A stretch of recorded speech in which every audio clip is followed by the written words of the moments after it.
5 ଲକ୍ଷ ଜମାକାରୀଙ୍କୁ କ୍ଷତିପୂରଣ ରାଶି ପ୍ରଦାନ କରିବାକୁ ମୁଖ୍ୟମନ୍ତ୍ରୀଙ୍କ ନିର୍ଦ୍ଦେଶ। ଯେଉଁମାନେ ଚିଟ୍ଫଣ୍ଡରେ କ୍ଷତିଗ୍ରସ୍ତ ହୋଇଛନ୍ତି କ୍ଷୁଦ୍ର ଜମାକାରୀମାନେ ଅର୍ଥ ଫେରସ୍ତ ପାଇବେ। ଏଥିପାଇଁ ରାଜ୍ୟ ସରକାର ପ୍ରସ୍ତୁତି ଆରମ୍ଭ କରିଦେଇଛନ୍ତି। ଆଜି ଆମେ ଜାଣିବା ଚିଟ୍ଫଣ୍ଡରେ ଯେଉଁ କ୍ଷତିଗ୍ରସ୍ତ ଜମାକାରୀଙ୍କୁ କେତେ ପରିମାଣର ତାଙ୍କୁ ଅର୍ଥ ଫେରସ୍ତ କରାଯିବ ଆଉ ସେମାନେ କେତେ ଟଙ୍କା ପାଇବେ ଆଜି ଆମେ ସେ ବିଷୟରେ ଜାଣିବା। ତେଣୁ ଭିଡ଼ିଓକୁ ଆରମ୍ଭ କରିବା ପୂର୍ବରୁ ଆପଣ ସମସ୍ତଙ୍କୁ ଅନୁରୋଧ କରୁଛୁ ଆମ ଚ୍ୟାନେଲକୁ ଏବେ ହିଁ ସବସ୍କ୍ରାଇବ୍ କରନ୍ତୁ।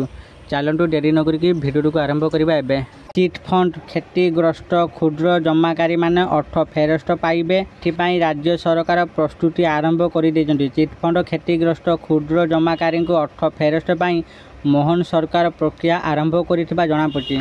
ମୁଖ୍ୟମନ୍ତ୍ରୀଙ୍କ କାର୍ଯ୍ୟାଳୟ ପକ୍ଷରୁ କୁହାଯାଇଛି ଯେ ନୂଆ ସରକାର ଆସିବା ପରେ ମୁଖ୍ୟମନ୍ତ୍ରୀ ମୋହନ ଚରଣ ମାଝୀଙ୍କ ନିର୍ଦ୍ଦେଶରେ ଚିଟ୍ଫଣ୍ଡ ଟଙ୍କା ଫେରସ୍ତ ପ୍ରକ୍ରିୟାକୁ ସରଳୀକୃତ ଏବଂ ଜିଲ୍ଲା ସ୍ତରକୁ ବିକେନ୍ଦ୍ରୀକରଣ କରାଯାଇଛି।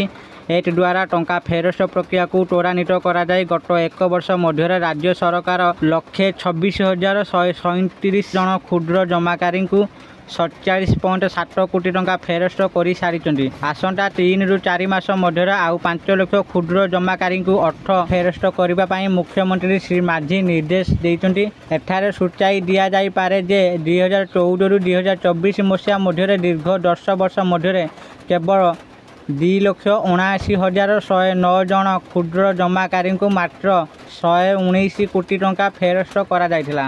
आशा करुच्ची आपको ये भिडियोटी निश्चित भाव में भल लगी। जब आपको ये भिडियोटी भल लगी है दयाकोरी ये भिडियो को लाइक शेयर और कमेंट करेंगे। आउ जो मैंने आम चैनल को सब्सक्राइब कराते एवं आम चैनल को सब्सक्राइब करूँ। धन्यवाद।